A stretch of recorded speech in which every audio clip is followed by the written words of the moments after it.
Hey everyone, this is Elenbaas from Nightlight Astrology, and today we are continuing on with our series on the Tao Te Ching for astrologers. We're going to be taking a look at verses 59 and 60. Now, for the duration of my Kickstarter here at the end of the year, I will be doing these over the weekend and dedicating more content to planetary transits during the week. And we'll continue this way until the new year. I hope that this also just gives some bonus content for all of you who have been enjoying this series and will get something good out of having it over the weekend, maybe as a time of refreshing and renewing yourself between weeks. So so we're going to get into it. But before we do, don't forget to like and subscribe, share a comment in the comment section. That all helps the channel to grow. You can also find the link to my Kickstarter campaign in the description of this video or in the comments section below.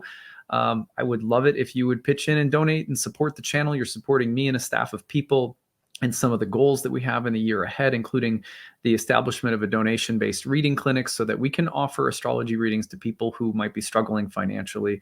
It's a big goal of ours, and it really helps if you make a one-time donation. You can pick a reward when you donate.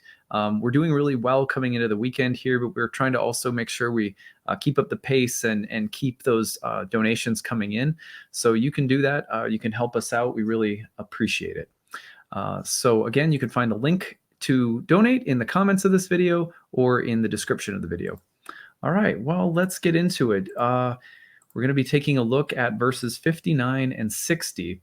And if you have been following along with this series, you know that you don't have to have seen any previous episodes to get something good out of any new episodes, because all of the verses are like standalone, just, packed full of wisdom. So the purpose of this series is to pause and remind ourselves, like, why are we here? Why are we doing astrology? And to turn to some of the world's greatest wisdom texts and to draw from them and see what they share in common with what we do and practice as astrologers. To me is super valuable. It helps me just reset and kind of come back to my center and remember why I'm here and why this is such a beautiful thing to have in my life.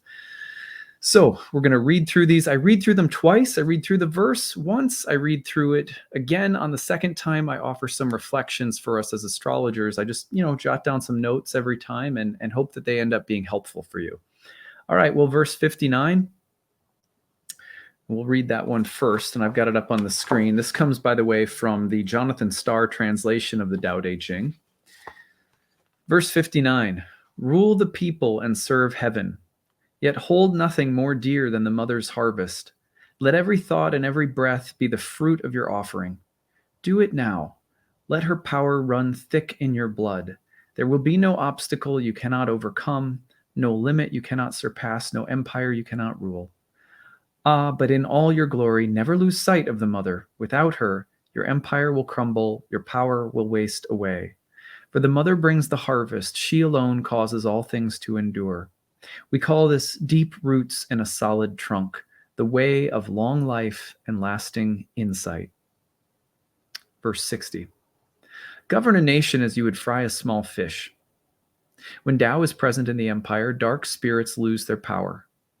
It's not that they have no power, it's that their power can't harm anyone. When Tao is present, the people enjoy the blessings of heaven. They find unity, they find peace. What's this about spirits doing harm? The sage is approaching, and they are rushing in to sweep his path. Very poetic verse, the 60th one. I like that. All right, let's reread through 59, and then we'll offer some reflections today. Verse 59, rule the people and serve heaven. Remember that the Tao Te Ching was offered as a philosophical text for rulers and political leaders, as well as it could have been read, by just your average, person or spiritual seeker.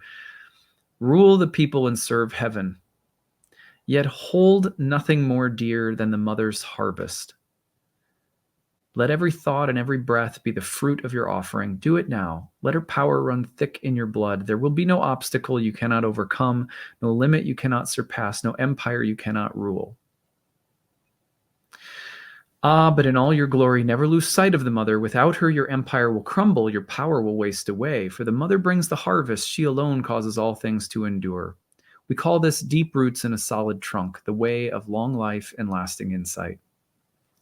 My favorite part of this verse is the one that says, but in all your glory, never lose sight of the mother, because there's this funny there's this funny thing that happens, and I'm going to compare the mother to the nature of the wisdom of nature. So, as astrologers, the wisdom of nature is dear to us. Most people who like astrology are paying attention to it because they believe that nature herself demonstrates through the stars, and not only through the stars, but through the things of this actual earth, the weather and the signs and omens in nature and the patterns and rhythms of life, that the mother is always there providing for everything. And if you pay attention to this divine intelligence, the reward that you receive is a kind of alignment. It's like walking in step with the beat of a drum or something. And if you pay attention to this wisdom of nature, you come into right alignment, you come into harmony, and things have a way of turning out okay. Even more than that, they can turn out very fruitful. But then there's a temptation. When you fall into alignment with this great power of nature, and let's call that for us astrologers the power of the stars. Part of our lives are about walking with this intelligence every day. People who tune into my channel every day, or any kind of astrology content that you absorb regularly, you're tuning into it because it in some ways guides your steps, or it just gives you some additional insight when it comes to making a tough decision. And you can feel very empowered by that, and because it brings success. It brings things that endure and last and are strong. But in all your glory, never lose sight of the mother. Without her, your empire will crumble, your power will waste away. For the mother brings the harvest. She alone causes all things to endure. So you can easily think when you're getting onto a roll, you can think, oh, I'm doing pretty well. But it's not you that's doing well. It's not me that's generating any kind of success. It's only some kind of grace or mercy that we've fallen into step with an intelligence greater than our own, aligned ourselves with something sacred and holy, aligned ourselves with the wisdom of the mother, let's say. Because if we lose sight of that, we get proud. We will fall down, and we will, because this mother is also a tremendous teacher. She will pull the rug out from underneath us if we need to remember, any of this good stuff has come from being in alignment, being in right relationship. We call this deep roots in a solid trunk, the way of long life and lasting insight. All right, verse 60. Govern a nation as you would fry a small fish. Now, I don't know what that means. I've read this verse a bunch, and I really don't know what that means. So if anyone does, I've thought about it a lot. I can't say that I have any tremendous insight. There must have been an interesting way in which they've fried small fish. Anyway, when Tao is present in the empire, dark spirits lose their power. It's not that they have no power, it's that their power can't harm anyone. When Tao is present, the people enjoy the blessings of heaven. They find unity, they find peace. What's this about spirits doing harm? The sage is approaching, and they are rushing in to sweep his path. This is beautiful because someone wrote me an email not too long ago, and they said, is there any way that these astrological energies could mess with me? And is there anything I should do to be protected from any of them? And that's a question that's really old. And I'm certainly not, I don't pretend to necessarily know the answer. I can only speak from my experience and I guess something of my personal belief at this point. But no, they're not out to get you. And you don't really need to do anything to protect yourself, really. Because I don't believe that there are antagonistic forces out there with regard to the planets that are out to get you. It's about being in alignment. And when you're in alignment, both the malefics and the benefics, both Saturn, Mars, as well as Venus, Jupiter, so to speak, or the challenging placements or transits, as well as the ones that are more enjoyable, you don't really privilege one over the other. If you do astrology long enough, you start recognizing that sometimes the worst ones are the best ones and the best ones are the worst ones. You don't presume to be smarter than the sky. You're always waiting and you're always excited and curious to learn something new. And you're just in awe and reverence and appreciation of this majestic science. And when you are in that kind of alignment, it is as though the dark spirits lose their power. Not that they don't exist any longer, but that they can't harm you because they have a place in you that is sacred, When they don't have that place, their presence tends to feel or be observed or experienced in a way that's very different. And that is what we end up thinking, God, I need protection from. But a change of consciousness does wonders for this. What's this about spirits doing harm? The sage is approaching, and they're rushing in to sweep his path, because even the dark spirits are part of the totality of nature and life.